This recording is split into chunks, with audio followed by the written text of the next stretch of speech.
Thanks for tuning in here on an almost all the way Victory Monday in the state of Ohio. Guardians rolling, taking 3 straight in Tampa. The Buckeyes romped at home in Columbus on Saturday. If only we could get the Browns to join the party, it'd be pretty nice. Laces out, Dan. Anybody know of a free agent kicker laying around that might want to roll off the couch and come help out? Anyways, I digress. Welcome to another Manic Monday here on the OH.Report video podcast. I am Brian Skoronsky, your host. We got a ton to touch on here tonight, of course, with week 1 of NFL football. We got college football to talk about, and I got a couple of my boys here in the house to break it all down. One of them is basically still a birthday boy. I want to say what's up to Jonathan Langdon in the house. And doesn't he look older, guys? 24 years young. How did you spend your weekend celebrating, sir? I spent it celebrating a Steelers win that we're going to get into yesterday. Speaking of kickers, yeah. How about that Chris Boswell 60-yarder to take the lead and keep it for good? What a show off. Well, I was at BJ's celebrating there in Polaris. I did. Pizookies Fantastic. Phenomenal. Which one did you get? I got the cookies and cream Pizookie. That's the and one my to get. mom and I split it. We did a fantastic job cleaning house. Perfect. Yeah, Clean in you house. can't leave any bite unturned Nope. at the Yeah. It's delicious. Too good. Straight delicious. Absolutely. So we had that.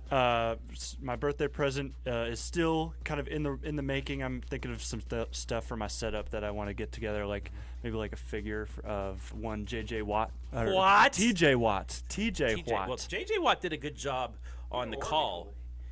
He was color commentator for the game on CBS. He did a really good job. I love for that his every first time they would show Ian Eagle and J.J. Watt up in the booth and J.J. the Watt was height about difference 10 that there feet was. taller. Yeah, it was hilarious. Ian Eagle, too. Underrated commentator. I got to meet him a couple months ago. Yeah, you did. I did. Representing the Great OH guy. Report, yeah. And I also kind of felt a little bad standing next to him too because I You're like felt J.J. much like Watt, JJ yeah. yesterday. Yeah, exactly. Well, Travis, you almost too had an all-the-way around victory Monday. I know we're going to talk a bit about those mighty, mighty Bobcats of Ohio. Yeah. But first, we didn't really get to the occasion that we wanted to last Monday here on the podcast. Yes, And there's going to be an official passing of the torch. You've been known as many nicknames over the last several years, Yes. but probably K-Mac Trav Yes, sir. stuck more than any. Yes, And there's yes. something that you would like to say to the viewing audience. So, as you folks know, if you watched the Friday Night Pigskin this past Friday, I was coming to you from the brand new OH.Report headquarters east in Massillon, Ohio. That is because I am now living in Massillon, Ohio with my beautiful girlfriend, Kelly. And so I'm known as K-Mac Trav, big league, all that stuff. I was known the last few years to be mostly on the K-Mac beat. Yes. But because of my new moving, we're trying to expand Louisville. Folks in Louisville, sponsor us, please, so we can get on more of your games. Orville, thank you. You have some sponsors. We're on your games as well. But we're trying to branch out. That is our goal, to be the OH.Report, right, Mr. Skoronsky? Not just the North Central Ohio, not just the Central Ohio, the OH.Report. We're Want to trying be to everywhere all the time, Exactly, baby, and especially exactly. out in leopard country. So give Travis some of your hard-earned money, and we'll turn it into a whole lot of phone calls. Right? That's what we do best. Yeah, absolutely. But anyway, so in order for us to, spread our wings and fly like a peacock, as they say in the other guys, I need to tone back my K-Mac. I will be at East Knox this week for football, but I'm not doing as many volleyball games down in K-Mac country. But we do have somebody that has moved down the K-Mac country from his Crestview and Ashland games of last year. It is Mr. Jonathan Langdon. So without further ado, I do have the cowbell, and I am handing over with a little bit of sadness. But K-Mac fans, don't worry. I'm still going to be around. But the cowbell now goes to K-Mac Jonathan Langdon. He is now the main guy in the K-Mac land. I'm dropping down to number 2. But Jonathan Langdon, take care of my teams, man. Well, you know what? I'll do you one better. Yeah. There on. you go.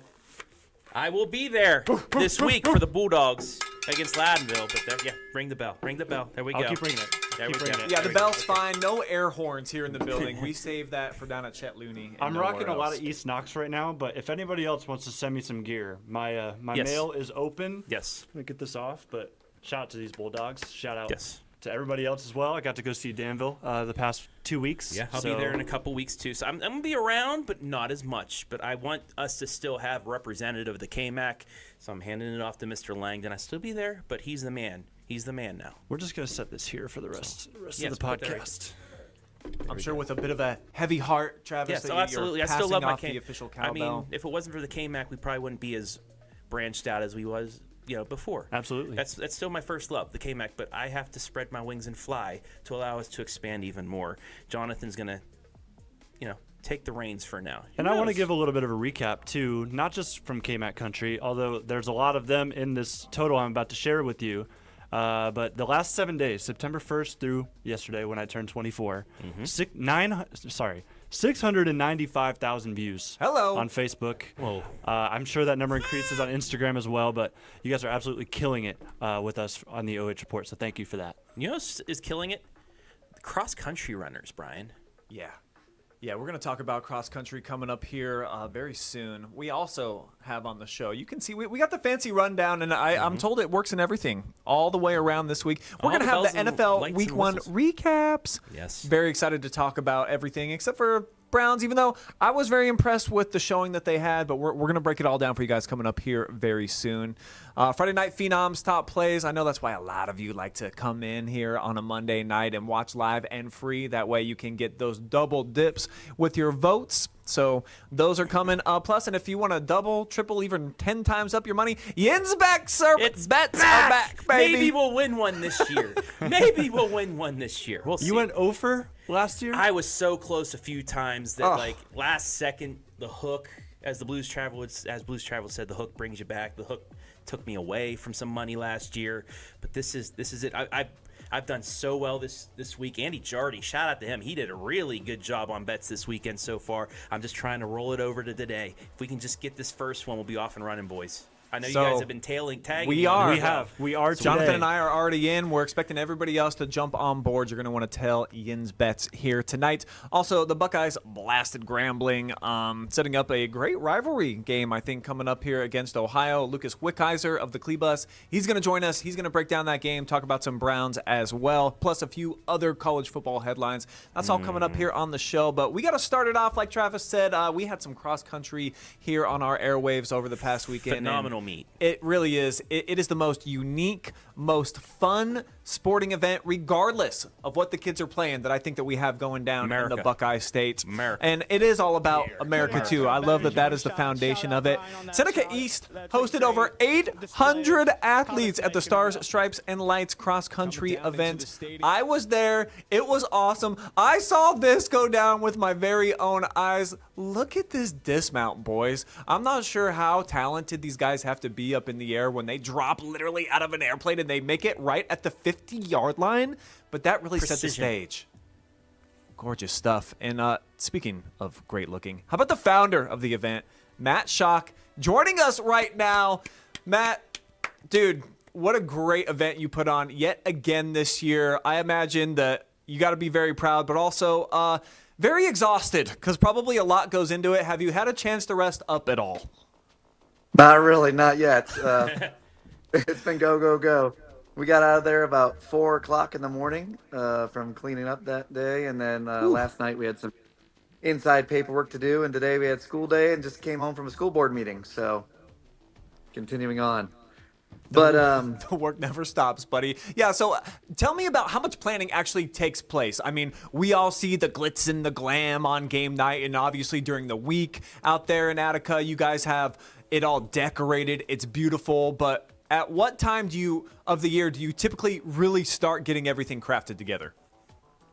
Yeah, as far as planning the event, it's next year's already planned. You know, you work ahead year by year, but when you get down to the nitty gritty and you start working on parking and concessions and medical, you know, that stuff just is, you check in on it a few months out and then a few weeks out. And then of course the week of,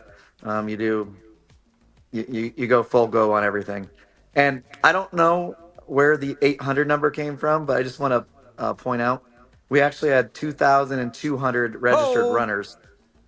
So that's a little low numbers, Skronski. I wasn't even close, not even in the ballpark, buddy. So I downplayed so you guys there's probably by a about lot. 2,000 that ran, but 2,200 registered. So over 2,000 for sure competed. Well, congratulations. Blew it out of the water yet again, and it's an entire community effort to pull off something this big, this grand in the fashion that you guys do. How many people in total do you think are involved and jump in and lend themselves to get the event planned out and then ready to go on game day? Yeah, hundreds help make it happen. Just little things that don't meet the eye. There's so much more behind the scenes that just go on. Whether it's picking up the T-shirts from the T-shirt place, the design of the logo, let alone all the big things like parking, medical, concessions, painting the course, all the decorations, and the list just goes on. So I would say in the hundreds for sure. And it's neat because in a small community like Attica, you saw everybody's parking in the yard there. It comes down to everyone takes pride in what they do, and that's what makes those kind of events possible. Because honestly, on meet night and even the week of when things are happening, you almost feel a little guilty as the organizer or the meet manager because everybody else is doing the work. You're just organizing it. And again, in a small community, that's possible because people take pride in what we do, and I can't give enough thanks to each and every one of them. And I'm sure they would all agree that it's well worth it, the time, the energy, and the effort that they put in, because of what everybody that I talked to kind of had the same opinion about the last few years. So I want to know from your perspective, you talk to the coaches, the athletes, the patrons that come out there. What are some of the top things that you typically you hear back on a year-to-year basis that people are very impressed with and that is going to keep them coming back year after year? Because the turnout, 2,200 athletes are competing in this thing, and there was probably twice as many that attended and were all around the perimeter in the stadium and everything. So what is the feedback that you get from people that they like most about the event? Yeah, so what makes that event special, because you just mentioned it, more than just cross country, families attend.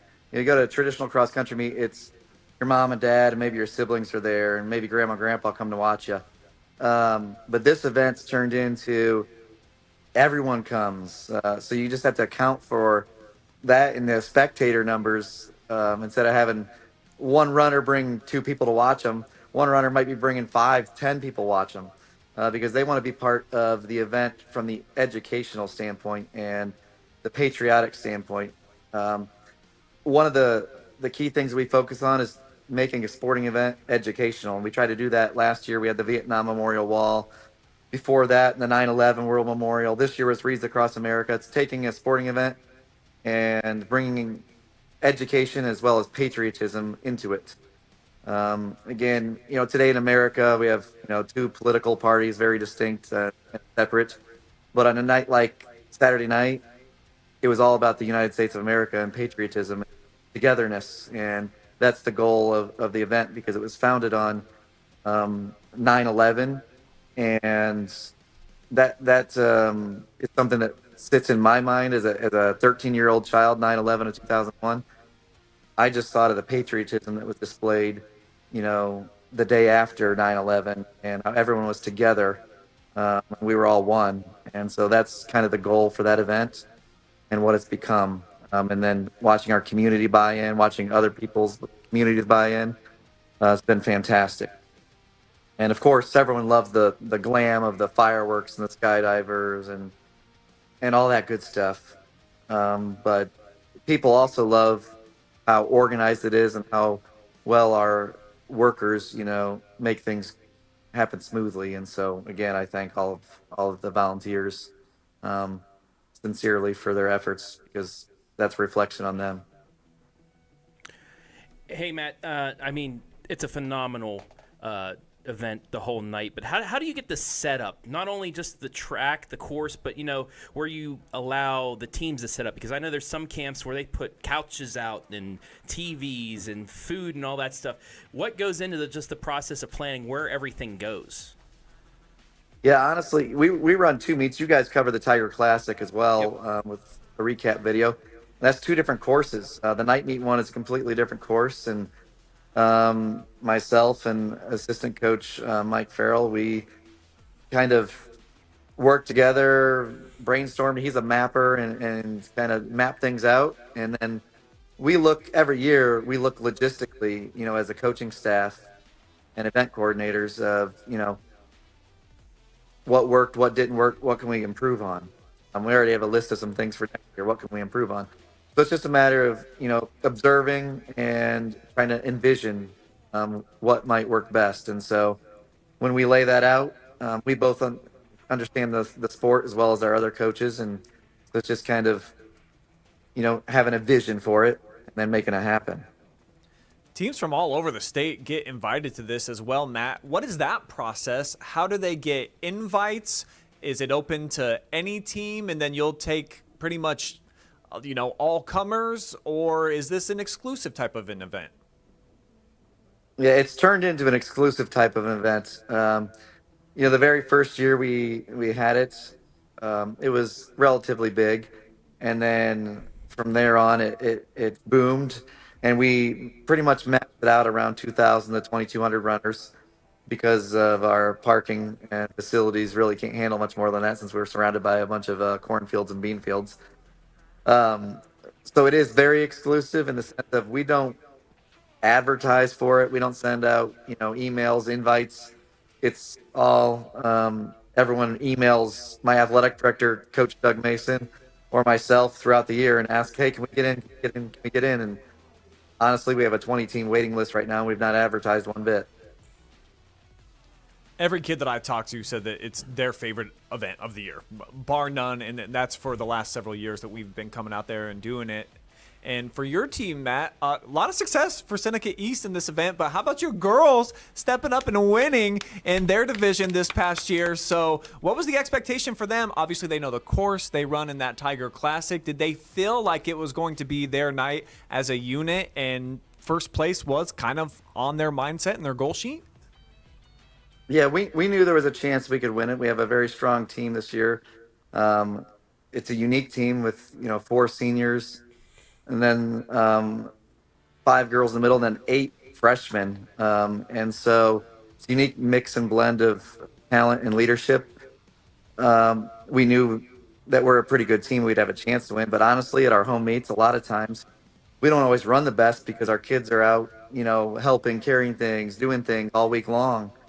And so to win one on your home course is definitely unique.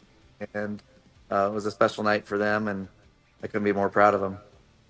Outside of your own Tigers, was there a team or an athlete that really stood out to you that you were impressed with by the end of the night?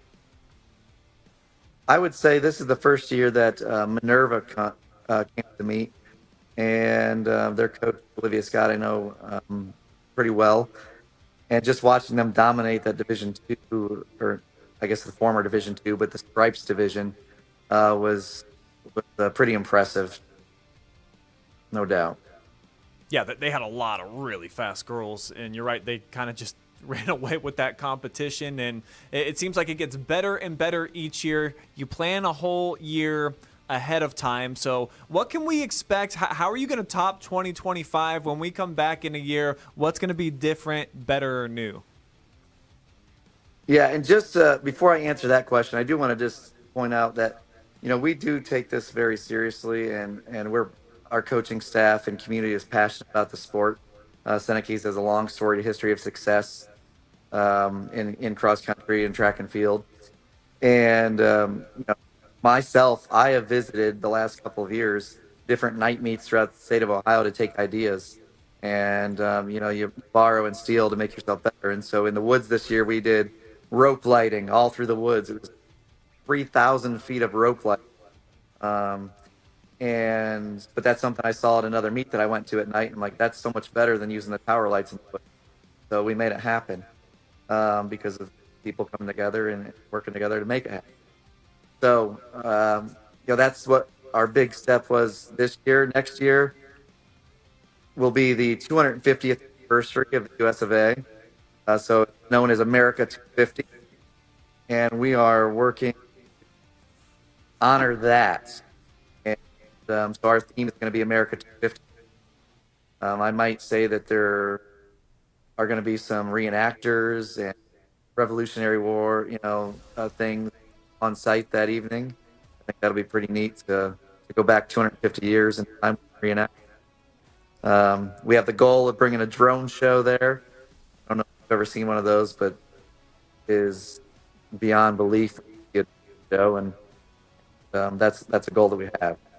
So not affirmative yet, but I love it, man. Just don't put me in charge of the drone show. You saw me wreck mine the first race right into your goalpost. So as long as I'm far away from that, Matt, it's going to be good. But I like hearing that you're going to bring in maybe some actors or something in that vein. Travis has some Mountaineer outfits out at the house that I'm sure he can change into and can be a part of the whole show. So we'll make this a whole team thing. Let us get a little bit more involved coming up here in the new year, Matt. But awesome event again. You guys crushed it per usual. So thank you for inviting us and making us a big part of it again here in 2025. And continue success with your runners, man. It looks like your ladies, they have a long runway ahead of them. Might just be heading to state this year, man. So keep up the good work, Matt.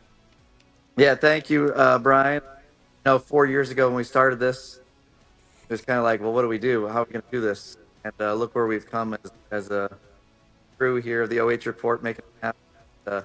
I can't thank you guys enough for promoting our sport. That doesn't always get the recognition. So without your show, this kind of publicity wouldn't be possible for our great sport. And I'd also like to give a shout out. I know there are some Seneca girls watching right now. I don't know how they found it. I didn't tell them about it. But I got my phone text messages. I'm trying to talk. They're going crazy. So shout out to Seneca girls across. Hopping on. Yeah, it looks like it's actually cutting into your audio here. So thanks for the time, Shocky boy. Enjoy the rest of your Monday. All right. Thank you. Our pleasure, man. Dude, what I think is so cool about cross country, and he's right, it's a very overlooked sport, is the fact that any of us can go do it. And we can test ourselves up against these high school athletes. And I have really taken a step back from running. But when I was getting into it, I was running 3 or 4 5Ks per week. My best time was 21 minutes. So you look at the times that these kids turn in, they're in the 15s, 16s. The girls are in that, 18-minute mark. It really blows me away. Something that it's like golf too, or playing pickup basketball, where you can kind of relate to these athletes, and I can, but not at the pace that they run at. So I'm curious, boys, when was the last time that you got out and ran a 5K, and where do you think your time might fall? I Never? ran a 5K Never once? back it was actually right here in Mansfield.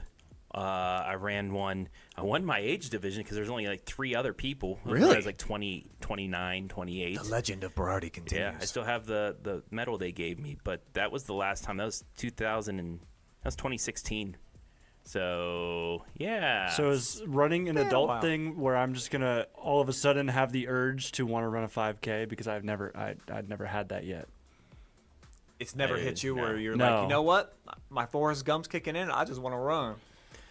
Brian, your 21 minutes in all 3 divisions would have been around, well, in the first 2 divisions have been around 150th, and the third Yeah. division would have been 170th. So that's where you would finish in Stars, Stripes, and Lights.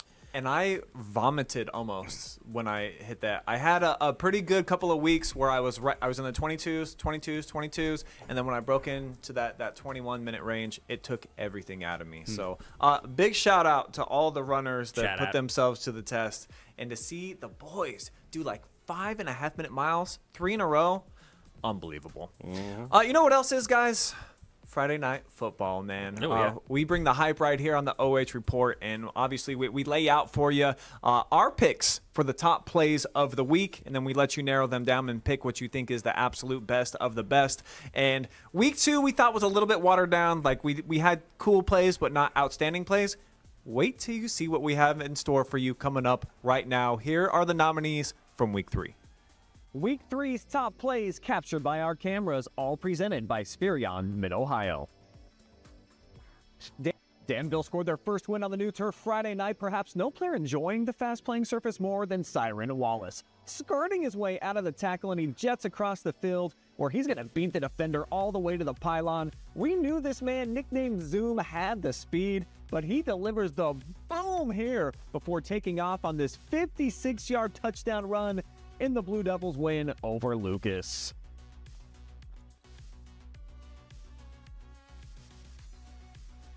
Let's go to the sky next. Shelby quarterback Braden DeVito takes a short drop, fires deep, and Brady Bowman burning up the coverage for a 32-yard grab.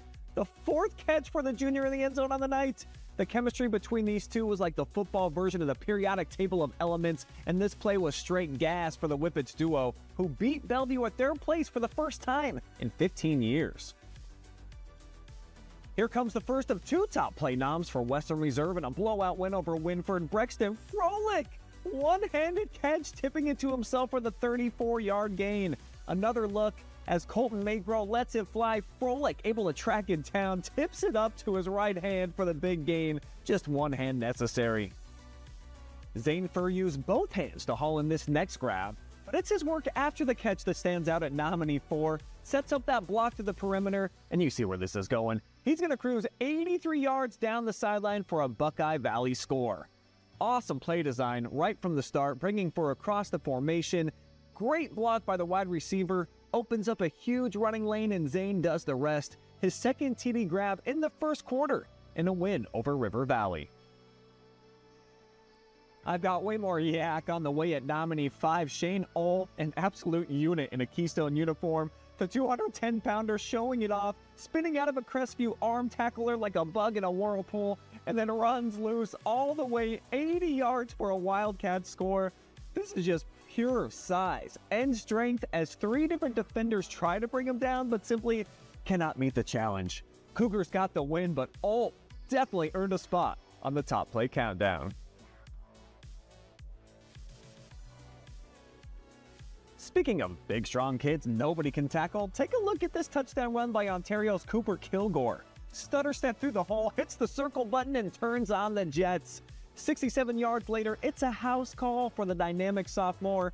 As the Warriors coaches told me this summer, he was in the weight room every day. It definitely checks out on this run, showcasing the strength, sprinkles in some agility, and goes streaking as Ontario clobbers Madison, 57-6.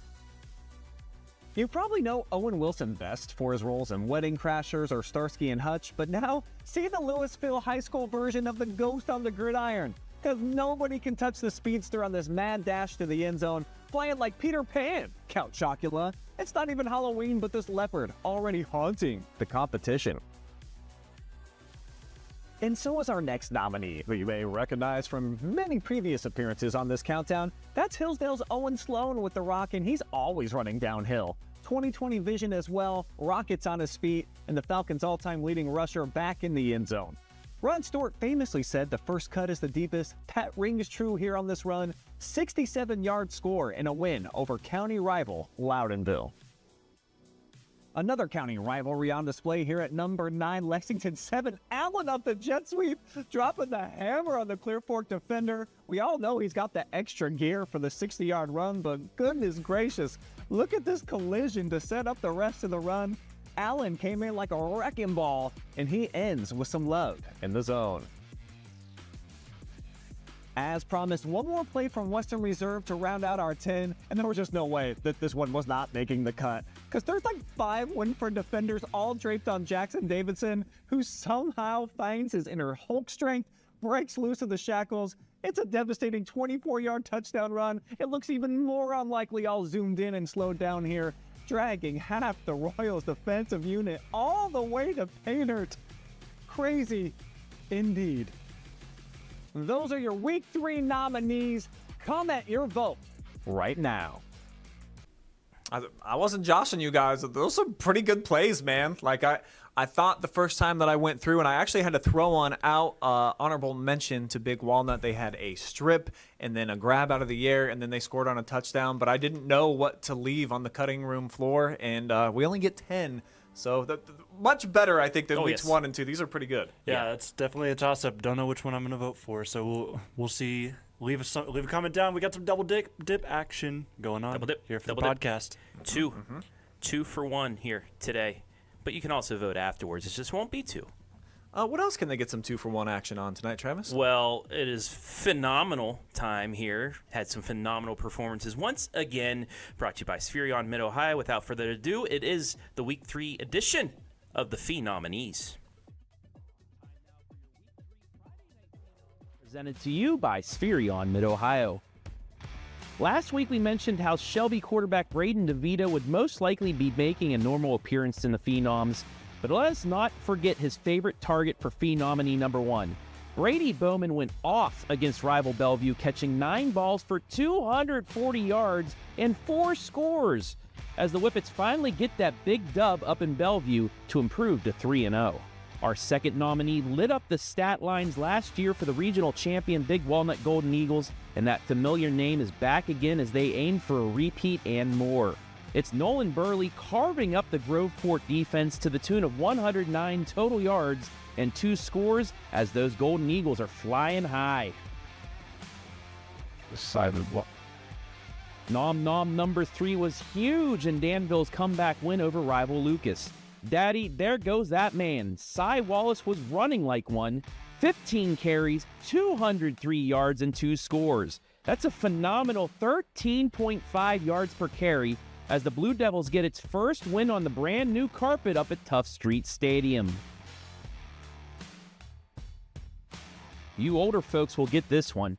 You know how at the end of the song Mr. Roboto, they chant Kilroy, Kilroy. Well, in Ontario, they're now chanting Kilgore, Kilgore, as nominee number 4 running back Cooper Kilgore busted open 2 long touchdown runs in their win over Madison. But he wasn't done there. He then goes all Pat McAfee for the brand and recovers his own onside kick, as you can see it right here. The man can do it all. Kilgore. To nominee number 5 in our newest OH.Report squad, the Louisville Leopards. Quarterback Gabe Stouffer has his squad at 3-0 for the first time since 2013, doing it all, throwing for 112 yards, rushing for 40, and also coming up huge on the defensive end at the end of the first half with an INT in the end zone to keep rival Northwest off the board in their 10-3 victory. The Seneca East Tigers are back in the win column thanks to another outstanding defensive performance, as our 6th nominee was everywhere on the defensive side. Jackson Gayhart recorded 16 tackles, 12 of which were solo, 2 sacks, and an outrageous 7 tackles for loss as the Tiger D shuts out the Monroeville Eagles as they move to 2-1. Our final nominee has the Crestview Cougars on the winning side of things for the first time in 25, as running back Aiden Raymer carried the ball 20 times for a $147 and 2 scores. It was a meat grinder of a start for the Cougars, but a performance like that from their lead back could help turn things around as Firelands Conference play begins. There are your 7 nominees. It is now time to cast your vote, with the winner being announced on Friday's episode of The Pigskin. And as always, it's all brought to you by Spirion Mid-Ohio. And as always, right now, vote on this show. You get the double dip. How many times? 2. 2. 1 vote counts for 2. Get it in right now. Get that double dip in. Maybe Brady Bowman from Shelby will actually be the first Shelby Whippet to win a Phenom after Marshall Shepard tried time after time after time and never won. So How about, will this be the time? DeVito's been up probably I know. 5, 6, 7 good times, Lord. and just we can't seem to get a Whippet out there. So the Hungry Hounds, they're ravenous out there on the social medias. So a little surprised, but a lot of great nominees this week. Awesome week 1 also of NFL football. Absolutely. How much fun is it just to have dun, dun, dun, dun, bum, bum, bum, bum, like all the greatness 10 that minutes comes from with now. NFL back. My Sundays are complete. Yes. Yeah. Yes. Especially since your second job isn't Yes. open on Sundays. At Absolutely. Chick-fil-A. So you got to fill your time with something. So we're going to go through some of the top storylines and the biggest games real quick, give some quick opinions on what we thought of an awesome week 1. Let's begin with Thursday night, opening kickoff of the season. Eagles hosting Dallas, and the defending champs shut out the Cowboys in the second half of that game. Jalen Hurts ran for a couple of touchdowns, 24-20 win, and it just seems like all is well this year in Philadelphia. You know, a couple of seasons ago, there was a lot of chatter preseason about what was going on. Is Nick Sirianni going to keep his job? And it seems like they've ironed all that out. A little bit more respect put on your name when you're a Super Bowl winning coach at this point. So are you guys believers in the Eagles right now after what we saw through 1 week? And do you feel like they're the best team probably in the NFC? I mean, they're the champs until they're not. But I was watching Good Morning Football earlier in the week, and Brant was saying that, there are a lot of the week one can be a lie. Like, there could be some really good performances, really bad performances for a team, but it's the direct opposite the rest of the way. Like, I think he said it was the Chargers or somebody, or the Jets. Big win in week one. They only won 2 games total the rest of the way. Like, every teams got blown out in week one. They ended up going to the Super Bowl. I mean, Philadelphia last year was 2-2. They wanted Coach Sirianni's head, and then he takes them to the Super Bowl. Things like that. So, I mean, cautiously optimistic. But, I mean, they're the champs for a reason. They put up a good showing. Now, the Cowboys, if only they had, like, a Micah Parsons or something, they might have been able to win that game.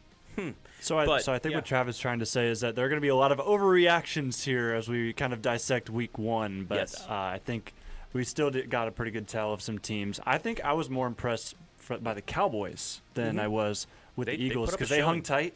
Of course, second half, after that little weather delay they had, things kind of started to stagnate. And CeeDee Lamb had 3 drops that you don't really usually see out of him. Yeah. So if you take away those 3 drops, I feel like the Cowboys are right in it. Yeah.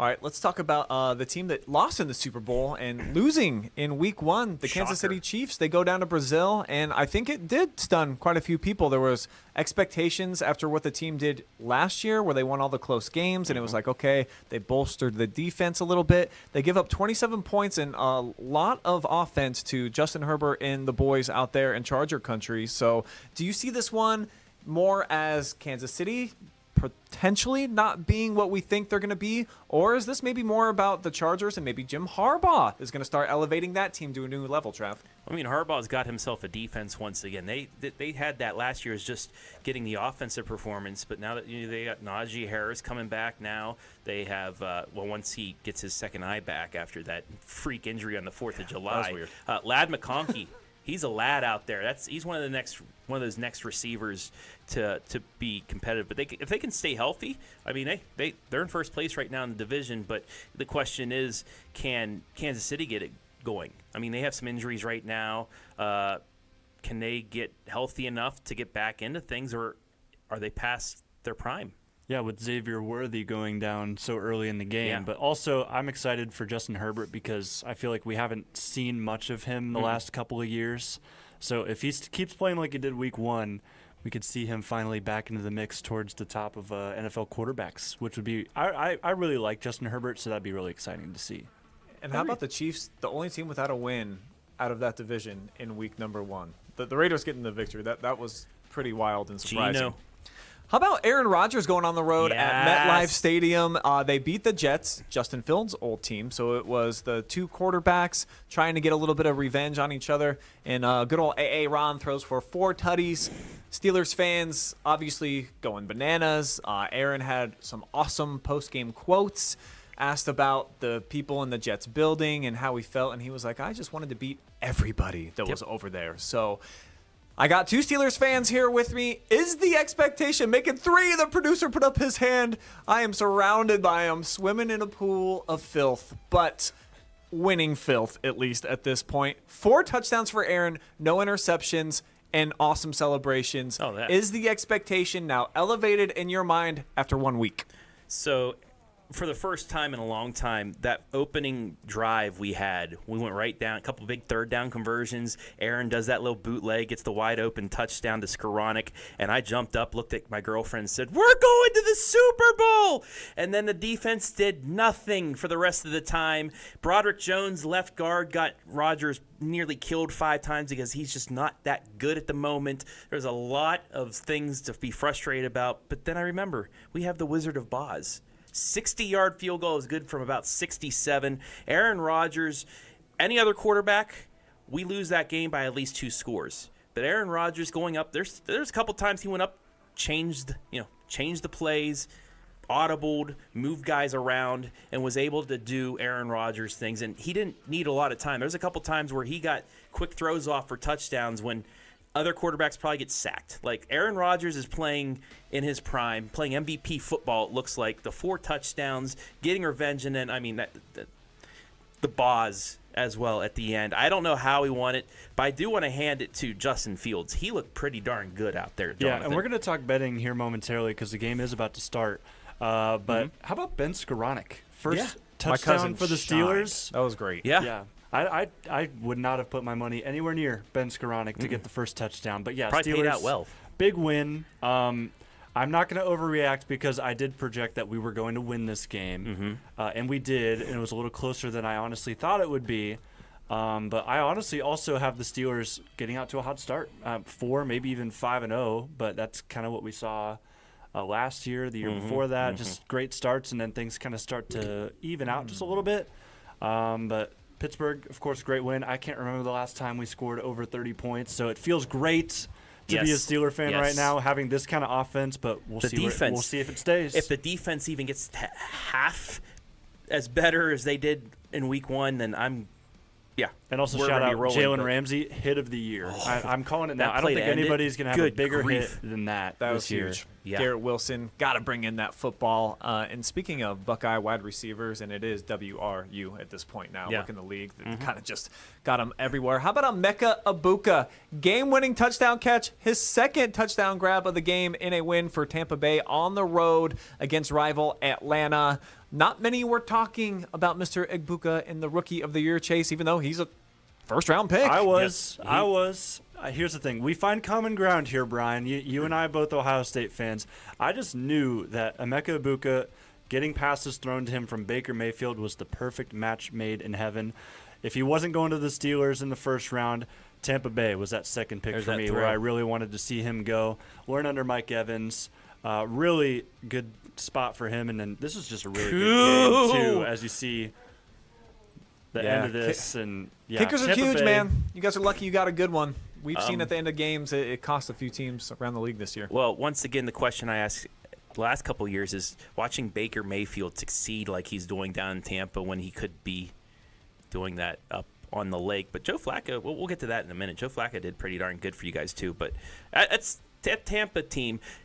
I do want to talk about the Falcons real quick. Penix Jr., Michael Penix, he had some gutsy plays. He brought them back, and if it wasn't for Koo missing that, they probably could have pulled off the win there in Week 1. But I think Atlanta's got they've got themselves a good quarterback that could lead them into the future. You had to quickly bring up fantasy football. He is my backup in every single league that I have. Do you have a keeper position?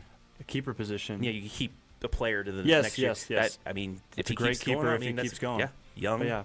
I mean, hey. Could be that dude. Baker Mayfield could have been a keeper for us just on our franchise, but Joe Flacco did look pretty good. And again, we're going to talk about that here in a minute. Packers handled Detroit at Lambeau. The Lions only rushed for 46 yards. I was hearing over and over about the weapons they had in the backfield and what they were going to produce this year. Jordan Love, meanwhile, throws for a couple of scores, 188 yards. Just 1 week, guys, or do you think on both sides of the equation, this is more of what is expected to come in 2025? I think the Lions are better than this. I think they're still better than this, but getting Micah Parsons right before the season started, I think it just boosted the Packers, and you saw that on yesterday afternoon. Jordan Love, when he's healthy, he's got some wide receivers now as well. For the first time ever, well, not ever, but in a long time, the Packers went wide receiver in the first round, and it's golden for them right now, pun intended. But I think that was what I was expecting from the Packers. The offensive output of the Lions, though, quite disappointing. I just can't believe that the youngest team in football, the Green Bay Packers, are probably going to be a top 3 team in the NFC because and you said young for years to come. I am very high on this Packers team. The Lions, of course, they didn't execute like they wanted to. They'll go back to the drawing board. I'm not worried about them at all. They still got the pieces. They've got a tough schedule moving forward, but that will only make them stronger as the year goes on. So I feel good about Detroit still making the playoffs, but do I have them as high as I originally did? No. Yeah, you had them in the Super Bowl, right? I did. Originally? Yeah. Yeah, I thought they might have a little bit of a hangover after what we saw last season. And just 1 week, like you said, don't want to overreact. Week 1 could be a lie. You never know. But is it a lie what we saw from Danny Dimes, Jonathan Taylor, and the boys in Indy? Because they flat out swallowed the Dolphins whole, 33-8, the final score them. Do you feel like this motivates Miami moving forward? Or are the Fins just not cut out for life in the deep end? I mean, Tua only 114 yards passing, 2 picks, and intercept. They couldn't get anything. Achane only 7 carries, 55 yards. He had a receiving touchdown. Their receivers, the most was 40 by Tyreek Hill. They just couldn't get anything going. And then on the other side, Indianapolis, I thought they'd be good, but they did have 2 rushing touchdowns. It wasn't from Jonathan Taylor. It was from Danny Dimes. Yes, sir. What is he doing? He had a touchdown pass to Michael Pittman Jr. I'm still punching myself for not getting him first touchdown like I should have, because I would have won some money there. But, I mean, hey, Indy, Pat McAfee's team's they've got some pieces going, and that's a good win to start off. Yeah, as an avid fantasy football owner, I knew that Michael Pittman was the worst person to ever count on at all. But maybe now that he's got Danny Dimes throwing himself some passes, he may be able to do something. But 22 of 29 passing from Danny Dimes, fantastic stuff. And it just feels like the Colts are able to kind of just rejuvenate anybody that comes into their team except for Phillip Rivers. Although, is this another lie? We'll see. Can Indianapolis bounce back with another victory next week? They got the Broncos and Bo Nix at home as well before going to the Titans, and then at the Rams. But can they replicate what they did in Week 1, scoring on every possession? That's tough. Although that did win me money for the Buckeyes in the national championship game last year. Cha-ching. But the Colts, hey, one of the impressive surprises of Week 1. Yeah, we'll see if they're a mirage moving forward. But I think, bar none, inarguably the most exciting game that we had. They saved the best for last. Sunday Night Football, and just an epic comeback or a meltdown. Depends which way you want to look at this thing. Oh, made us all happy, that meltdown, if you want to say that. The Ravens get off to this unbelievable start. They're up by a couple of scores, and then Buffalo, led by Josh Allen, 22 fourth-quarter points. They stunned Baltimore 41-40. Huge nights for both Lamar and King Henry in this game. Obviously, we love seeing the Ravens lose. No qualms about that. But do you see them now? Are they just a program under John Harbaugh? And I know that he's got a Super Bowl victory, but can they just not win the big game? And all the other ones, they're fine? I love to see it, but yes, probably. Here's a stat for you that's going to blow your mind. Since 2000, when a team is trailing by 15 in the final 4 minutes of the game, 2,312. 3 out of 2,315 teams actually won. The Buffalo Bills can say they are one of those teams. But, I mean, Josh Allen, he's a keeper in one of my leagues. He pretty much won my matchup by myself. 33 of 46, 394 yards passing, 2 touchdowns. He had 2 more rushing touchdowns. Keon Coleman had a great night, healthy, 112 yards receiving. Shakir had 64 yards. This is the year that they have receivers. You know, that was the question last year. Can the Bills have a couple receivers to go along with their tight ends, Kincaid and Knox? Now they do. He can go to multiple people, and then he can run as well. So Buffalo, I mean, that's a big win. And that was the question about Josh Allen a couple years ago. Can he win the big game? Getting into the playoffs, losing those games. Now he's got back-to-back wins against the Ravens, one in the playoffs because of a drop Andrews 2-point conversion, and now this one. That's just going to give him momentum. He's married now too, you know. Reigning MVP. MVP. I mean, the Bills, that's a great start. Anybody, a comeback like that just gives you momentum going in. You can do anything. You're invincible pretty much. You know, we're down this much. Hey, we've done it already. Let's just go back out and do it again. And you guys know this is Steelers' corner, but I have to give respect when it's due. Oh, Derrick Henry, what a game. Except the fumble that opened up the comeback. Pretty much. On a first down. 169 yards. He had 100 yards rushing in the first quarter. Yes. And a touchdown. Yes. 169, 2 touchdowns. He's the reason I'm sweating tonight for my other league because I need a score. But, I mean, anybody that has Derrick Henry, you have a chance to win. But then you have him and Lamar Jackson. And Zay Flowers. And Zay Flowers and DeAndre, that catch Hopkins made. He'd been doing it. He's not even that old. When they said it on the broadcast, they were like 33-year-old DeAndre Hopkins in the twilight of his career. And I understand for a wideout, that's kind of aged, but he still got some tread on those legs and the hands. Obviously, he can catch anything. Especially when he's playing for the Ravens compared to a Texans team that wasn't too great when he was there. He's got a little bit of extra motivation to make some winning plays. Although I will say I feel bad for the team that the Ravens play next week because they're probably going to take it. Oh, my. So we saved the gut punch for last. And, of course, that being the Battle of Ohio. Cleveland pretty much dominates Cincinnati in just about every metric that you can look at when the game's all said and done, except the one that matters most on the scoreboard, where the Browns come up just 1 point shy after holding Joe Burrow to one of his worst career games imaginable. And to shine some light, or lack thereof, on this, I got to welcome in my buddy, Lucas Wickheiser, writer for the Cleebus. And Lucas, it's painful, buddy. They don't call us the mistake by the lake for no reason. And the Browns, well, they were Brownsing yesterday. Oh, you're not kidding, Brian. Snatching defeat from the jaws of victory, and I don't want to pile on the kid since he's a young kicker, but unless he figures it out, Andre's going to be up Schmidt Creek without a paddle real fast. Hey, there you go.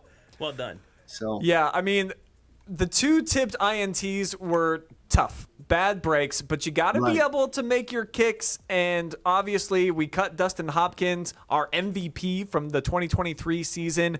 Do we really run off this rookie who was the best kicker in college football after 1 week? Can he mentally bounce back? Because we've been in this position before with Golden Lake kickers that we brought in on rookie deals that we thought were going to change the franchise. And for whatever reason, we're striking out, Lucas. Yeah, I don't know. I think he can bounce back. I just hope that he does. And the one good thing is I did see Shedeur Sanders talking to him and comforting him after he missed what would have been possibly the game-winning field goal. But we'll see really quick what kind of memory this kid has. You got to have a short memory. You got to just get back at it and take care of business. And I think they'll give him about 3 or 4 weeks before they really start, smashing the panic button. I mean, as a fan, I'll be honest, I was peeved. I'm like, it would not surprise me if they caught him, just because that's how harsh it is for kickers in this league. But I think you give him 3 or 4 weeks before you really start evaluating, because he will have more opportunities if he keeps playing, obviously. So we'll see what he does. Maybe it just was a mental thing, but I just hope he doesn't become a head case. I was texting Travis yesterday. We were talking about the Steelers win, and then we, of course, went into Browns talk. I came up with an interesting little tweet that I saw. Since the Browns failed to offer Phil Dawson a contract after the 2012 season, you guys have gone through 15 kickers. Maybe you should have a kicker jersey now, too. You had the quarterback one. Now you need one for kickers, too. The right, and actually, you need to bring him back and do smash a guitar or something. I think he did. Juju out. So it was a bad guitar. No, but I was just gonna say this because my dad, he actually showed me somebody's already started a kicker shirt. You got Phil Dawson is the main one, and then then everyone else has gone all across that shirt. So I think things are already starting to go that way in Cleveland, but it's sad, and now I think we finally realize how important a kicker is. You think it's an underrated weapon, but man, it's the linchpin to everything, especially with games like this. And you always stylize your Browns articles as the good, the bad, and the ugly, because we know we're going to get some of each. Let's talk about the good real quick and just how sensational the defense really was, because we held the Bengals, who were considered to be maybe the best offense in the AFC. They have the most expensive triplet of weapons in the history of NFL football. We hold the entire offense to 141 yards, Lucas. And outside of the first 2 drives where they drove down and they were able to score on us, Myles Garrett and the boys, they really stood tall. So what did you like most on that side of the football from the Browns? I actually think our secondary the most. I mean, it doesn't matter who Denzel Ward, it could have been any one of our defensive backs, but none of them really got burned. I mean, yeah, Joe Burrow still took his shots and everything, but the thing that really bugged me last year was we couldn't stop a nosebleed, and a lot of that was from the passing game. We just got carved up like a Thanksgiving turkey. So the thing I'm most pleased about yesterday, even though it was a heartbreaking loss, was just the way that the secondary played, and then Myles Garrett doing Myles Garrett things. The only bad thing is we're going to have to count on this defense, it looks like, to play at this level all season long, and they're really going to be kind of scary for us. But for what I'm most pleased about going out of this one and into week 2 is the secondary. They were playing pretty tight the other day. Lucas, you though have to be happy with Joe Flacco, 31 of 45, 290 passing yards, a touchdown. I'm not even going to mention the 2 interceptions because they weren't his fault. After the Steelers' euphoric victory, that last drive, it was in the receiver's hands, and he just have it, take it away. But Joe Flacco, he did Brown's Joe Flacco again. He was pretty impressive. He did what he needed him to do to stay in the game. Right. And Joe Flacco, I think, threw for 290 some yards. And so the only problem I will say is he did what he had to do with the weapons and situation he was in. He threw for 290 yards. The only bad thing is he threw for 45 times. And unless you're a West Coast offense and that is your MO, that's not a good thing for the Browns. And I know we talked about Joe, but he needs some help from the rushing game. Dylan Sampson can't do it all by himself. Yeah, that was the one thing I was going to bring up. How do you feel about Joe Flacco throwing 45 times a game? And Right. you just said it right there. But what do you think is going to be the big step for the Browns to kind of establish that two-dimensional offense? I think for me, the big to establish the offense is to see what Judkins can offer. I mean, not that I don't like Dylan Sampson. I do like what he did, at least what little he didn't do too bad. But yeah, if you can get Judkins going, and if he produces like a first-round pick or second-round, I think that could be the big key for this thing. I mean, let's face it, you're not going to replace Nick Chubb. He's irreplaceable.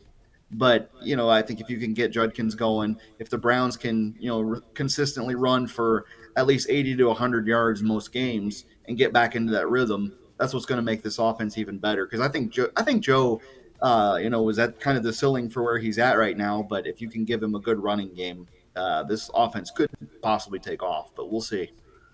Yeah, we're going to have to rely on rookies big time on offense. I thought Sampson was great, almost 100 total yards and 8 catches, though, out of the backfield. And then I saw a tight end debut rookie record, Harold Fandon Jr. with the 7 receptions he had. That was actually an NFL record for someone who's starting at tight end, even though he plays mostly wide out. So I think the element that those two bring, and then when Quinshawn Judkins actually gets into the lineup, it's at least going to be fun for Browns fans. We may not get the wins that we'd like to see, Lucas, but that's pretty standard up there by the lake. So no love for us in the W department. However, there was love in the Muni lot, Luke, and I'm sure that you had to see this.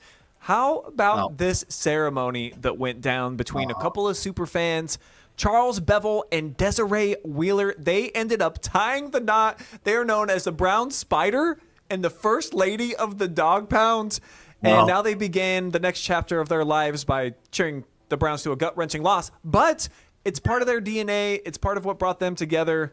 And I thought this was pretty cool. I'm not sure that I could get my wife maybe talked into doing something like this, but it was out of the ordinary. So I thought kudos to them for the place where they met, I'm told. And also I read in an article that it was like said, hey, now we're going to get married in the Muni lot one day. And it was kind of giggled about. But then they tied the knot, Luke. So what are the odds that maybe one day when you find love, you would ask the future Mrs. Wickheiser to do something like this?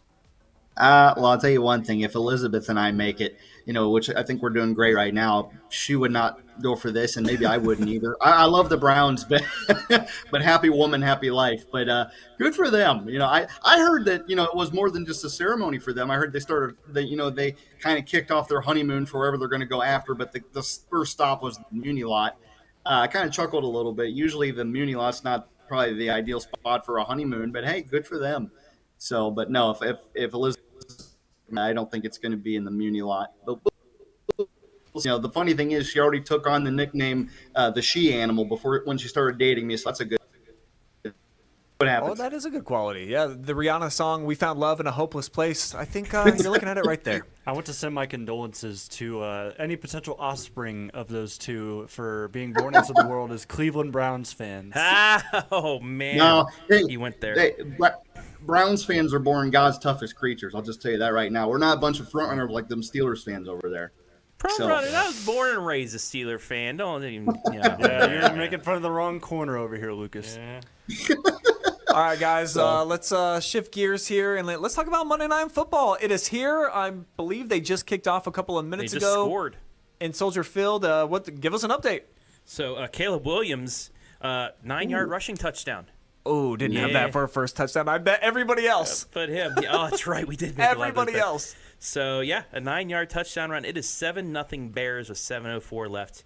First quarter, J.J. McCarthy, 1 for 1 with 5 yards passing.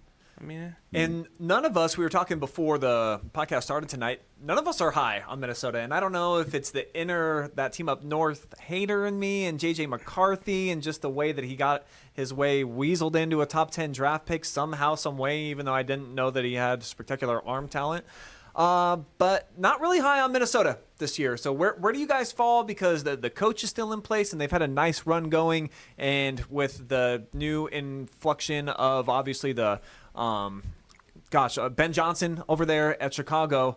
I'm super high on the Bears, and I think they can actually contend with the Packers for the NFC. And I think it's just been proven by this first drive we're seeing from the Bears. They score a touchdown right on that first drive, and I was not high on the Vikings defense going in either. So I think, of course, we all don't like J.J. McCarthy from up north, but I think most of my strife is with the defense that they have. I just don't trust it. Well, I mean, Caleb Williams and company, they went and beat Green Bay for the first time in forever last year. They showed signs of life late in the season after everything was, said and done. But, they had early on, they had that mishap with Washington on the Hail Mary. They would have been 4-1 if they knocked that ball down. Yeah. I think people forget that. What was it? Was it the Lions on Thanksgiving or somebody, or one of the days they played the Lions? They had them early on, but they ended up losing late. But I think, a big win in week 1 for the Bears is just, again, nothing but momentum. But they've looked solid. I mean, they have a good receiving core. Adunze has 17 yards receiving on one catch already. They have Swift in there now too, I think he has like 10 yards rushing already as well. But they have all the pieces. The defense can be good. They'll have a chance to compete, but they're in a division with the Lions and the Packers as well. So, you gotta get at it early on. You gotta keep winning to have a chance in that division. Well, that's what you did yesterday with Yin's Bets, Travis. And even though this is just for us here within this room at this point, because you can't make this parlay, it's too late. But it might be a blessing in disguise. Let's see. How are we making money tonight, Travis? So there was a 50% parlay boost off of my winnings last night. I kept $10 in there. So I said Caleb Williams is going to have 2 touchdowns. That's what made the bet bigger. Was him 2 touchdown passes. He got a rushing touchdown right now. I need them to score at least 35 points anyway, so that's fine. Justin Jefferson averages about 7 receptions. I'd have him for 5. DJ Moore, 40 receiving yards. He averages about 60. And then Jones and Swift, 40 yards. They could get that in one run. You've seen them do that a lot the last couple of years. Jones, for them to get going, for them to be competitive tonight, he has to get going anyway. I think they can score once or twice. So 40 yards rushing, 40 yards receiving, that's doable, right? Jefferson, 5 receptions. It was the Williams 2 touchdown passes that made that big. Plus 975 with the boost. 10 pays $107. And I know you guys rolled with me on that. We're in, baby. But we did roll with you on that. Nothing crazy out there. But I also did fade a little bit because I wanted to cover my grounds. My bet today was a Bears money line win and 2 rushing touchdowns from DeAndre Swift. So doable as well. And absolutely. You went on with a couple bets, too, that you found out you had to get your free money out there before it went away. I did. I threw most of it away already. I was betting the first touchdown of the game, and never at any point did I think Caleb Williams would scramble in for a touchdown. So put those all in the loser pile. But there were some big winners on Saturday, boys. So let's wrap things up here, and let's talk about college football and maybe the biggest winner of them all.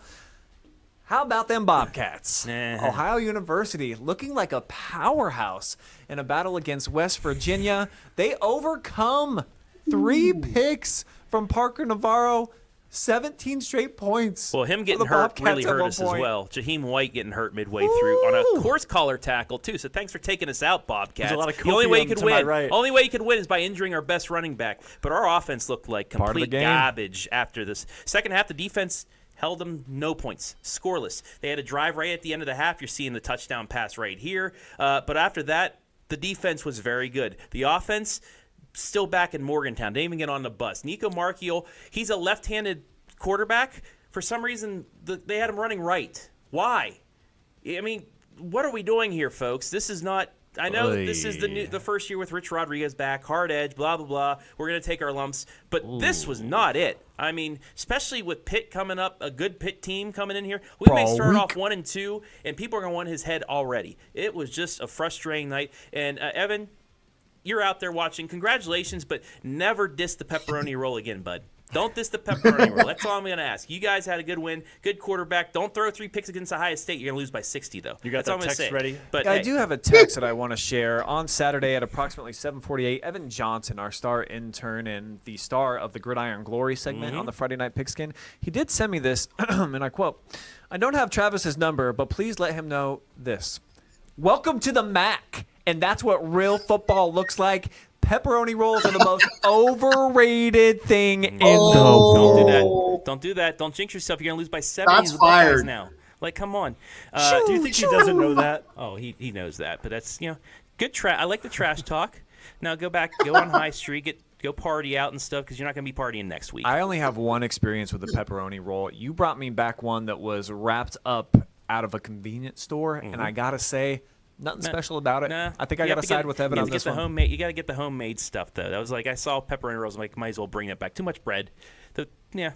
But you got to get a legit pepperoni roll. You'll like it. If you guys don't win Brawl Week, Pitt, that's it's a number possibility. one rival. It's a possibility. Is the sky falling in Morgantown, and do you kind of see yourself not even being bowl eligible if you come out of the gates like that? I mean, it's the Big 12. The Big 12's tough this year.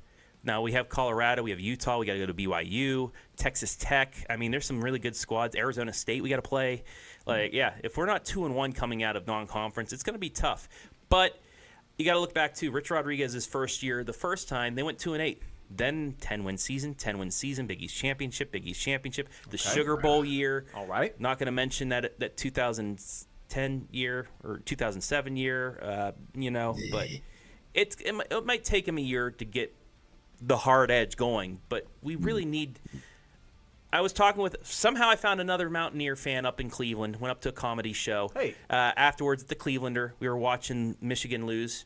Everybody can agree on that, watching Michigan lose. Yes. But I looked at him and said, man, and funny thing, the guy who was pouring my beverage was wearing an Ohio shirt. I said, hey, you got a quarterback, you got a team. Congratulations, I hope you win the MAC. I do. Ohio, if they win the MAC, makes me feel good that we lost to at least the champion. But I said, this stinks. I know it's our first year, but if we can beat Pitt and make a bowl game, I'll be happy.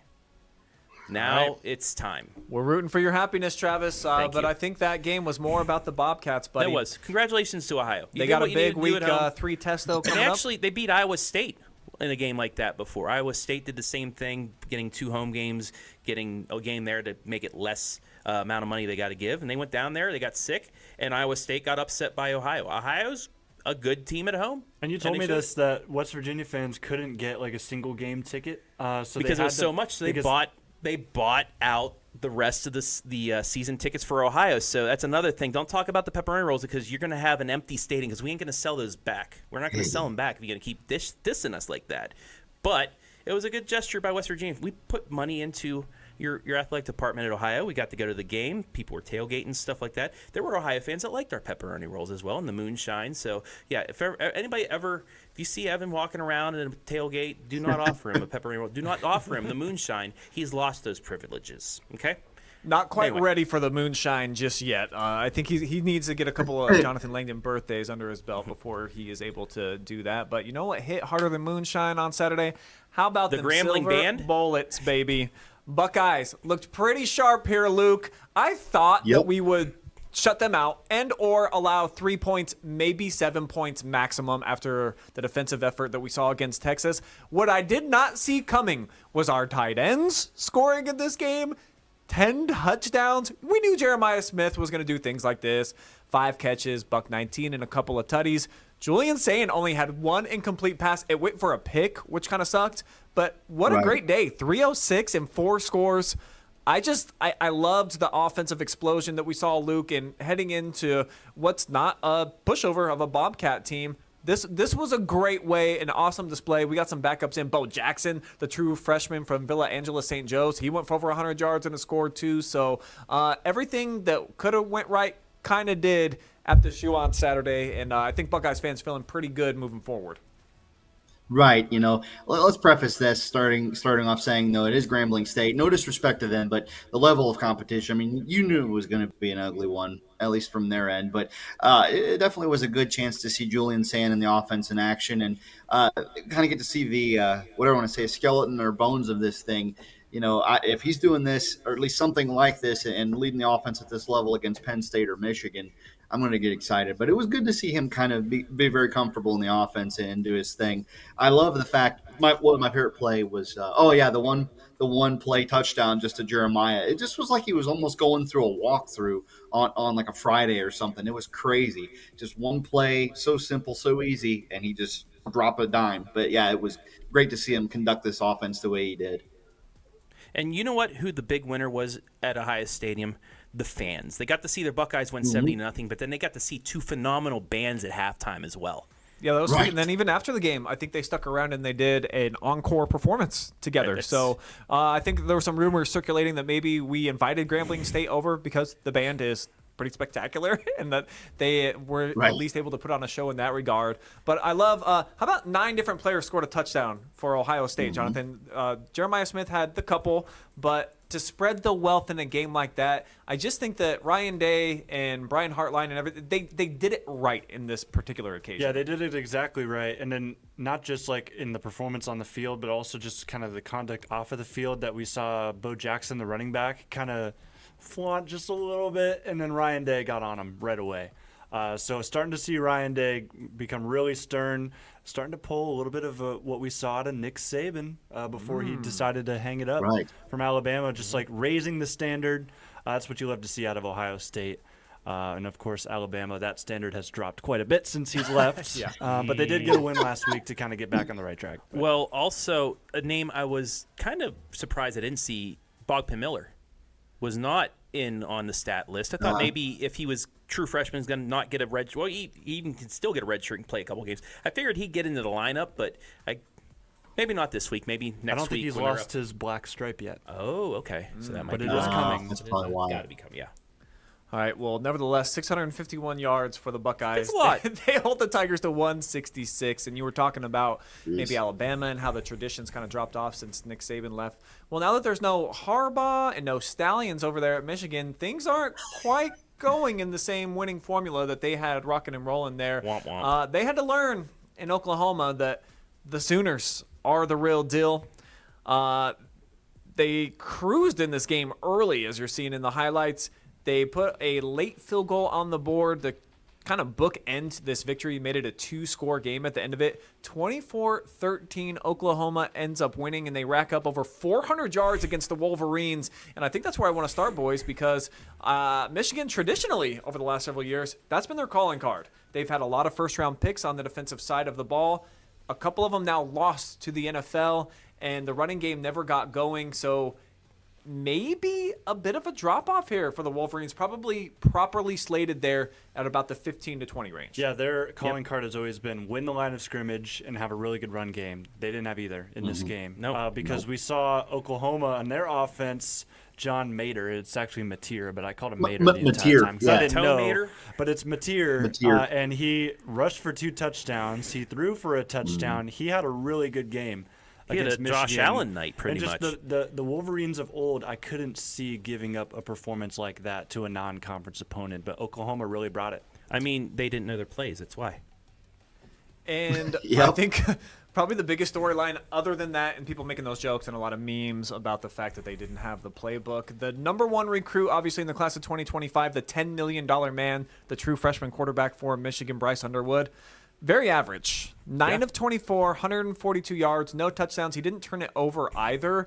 But that's a big stage for an 18-year-old to come in and have to play his first true road game on the road at Oklahoma. I imagine he's going to have some bright days ahead. But my real question for you guys is, I know it's not your money, it's booster money, but can you picture giving $10 million to an 18-year-old kid and saying, hey, the keys to the kingdom are yours, and it's all systems go with you at the helm? It's Archie Manning, but 3 years younger. Yeah. Which is kind of He's a crazy baby. to think about because you take him into Oklahoma with all the money that you've kind of already thrown at him and all of the spotlight that he's kind of gotten. 9 for 24 doesn't look pretty on the stat sheet, but I've been told people that I know that are Michigan fans, they're still impressed with him because they can see glimpses of what he could become in the following weeks. And, of course, one loss isn't going to take you out of the playoffs. Especially it's to Oklahoma by 9. Yeah. I mean, it's a close loss to a top 25 team, and when you have 12 teams in the play, they could still win the. Not trying to say it, they could still do things and win a conference championship or things like that, or knock off on the team for a third straight time and get a resume builder, or fifth straight time. I believe they beat us 4 in a row, sir. I thought Yeah. But anyway, I mean, there's still a lot of season left. Well, for we that have learned team. that no matter how Michigan plays throughout the year, they show up when they need to. They've been getting up for the game unquestionably here lately. Luke, I'm going to let you have the last word here before we kind of turn out the lights on this party tonight. from what you've seen from the Wolverines a couple of weekends in, and with the freshman quarterback, and then the defense that's probably not as elite as they've been the last couple of years, do you see this team competing in the Big Ten East, or giving us any type of fits when it comes to Ohio State and Penn State? Or, and I know we're hoping this, do they actually take a step back here this season under Coach Jerome? I think it's too early to tell, honestly. I love the fact that you put that question out there for me, but I'm not taking the bait. I think it's a little too early.